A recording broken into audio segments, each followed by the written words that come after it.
The new problem that arises now is to transmit different frequencies, we need antennas with different sizes. So this is also a problem which needs to be solved, and the same solution that we have discussed for the problem number 1 and 2 in the form of modulation process can be applied here.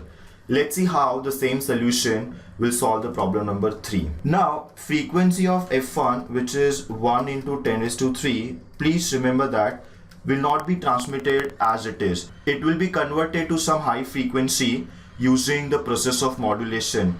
Let's say the high frequency that we are using is FC, which is the carrier frequency. I'll just call it FC because there's only one transmitter here. FC equal to, let's say it is 1 megahertz. So how will you transmit F1 is the question.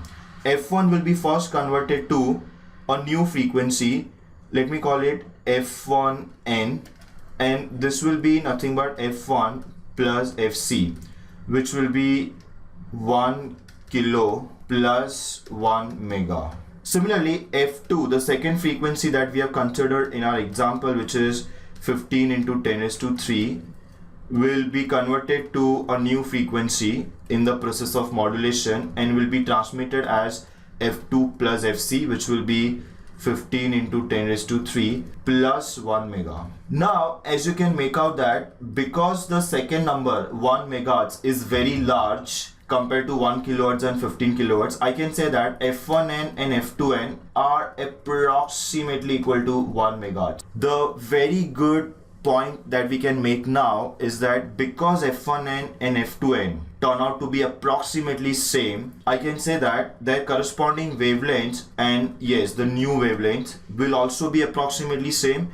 And if that is the case, the length required to transmit F1 and the length required to transmit F2 of the antennas will also be approximately same, and that means I will not need separate antennas for the transmission of different frequencies. This whole concept is called narrow banding. So what is the meaning of narrow banding here?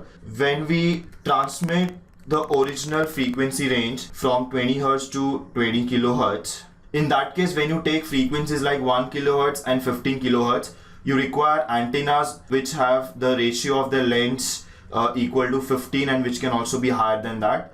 But when you carry out the process of modulation, in the process of modulation, these low frequencies are converted to high frequencies, and all those high frequencies will be of approximately same values. For example, the frequencies range 20 Hz to 20 kilohertz will be converted to the new frequency range of 20 plus 1 into 10 raised to 6 to 20 kilo plus 1 into 10 raised to 6. And you can see now if you take the ratio of the two frequencies, both will be almost same because 1 megahertz is large compared to 20 hertz and 20 kilohertz. So what do you mean by narrow banding here? We are not reducing the frequency range. It is 20 kilohertz in both the cases. If you take out the difference between the maximum and minimum frequencies, it is still 20 kilohertz.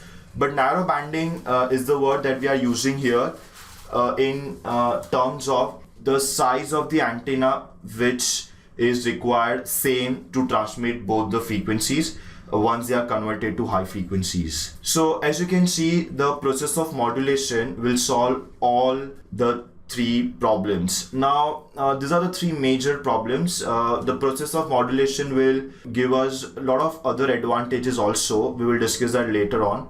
So that concludes the first topic of need of modulation. Let's now go to the next topic where we'll try to understand what exactly is modulation process and how we carry out modulation process.